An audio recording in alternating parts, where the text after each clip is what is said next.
消息来关心，泰国公共卫生部部长初三日人面册破文，讲到日本、韩国、中国、香港、澳门和咱台湾拢是疫情高风险的所在。讲到泰国旅客若是来过这11个地点，登去到泰国都要家己隔离14天。过无偌久，这篇文章随提掉，网络里传讲这敢会是假消息。咱外交部和泰国确定了后，泰国嘛已经修正这个公告，原来针对到泰国人去过疫区，这外国人都要管控，唔是针对咱台湾。另外，在地台湾学生囡仔，同款是要家己健康管理14天，袂当入去到学校。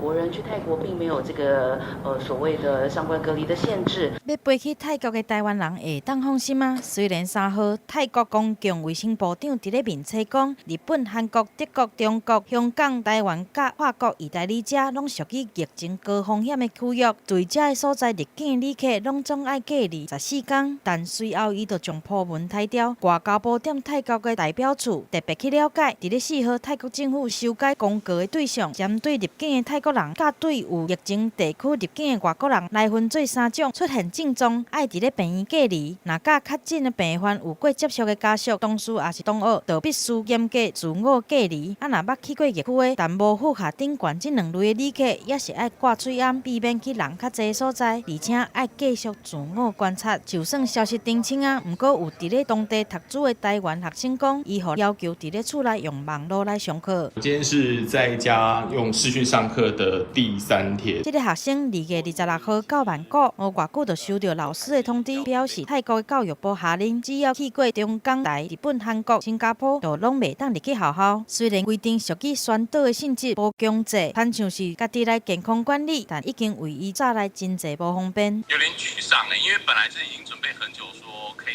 去学校上。近年来，甲足突然的计划拢总拍乱去啊！疫情一直烧，政策嘛随时会来变，民众都爱随时来掌握，较袂无法度来应付。记者综合报道。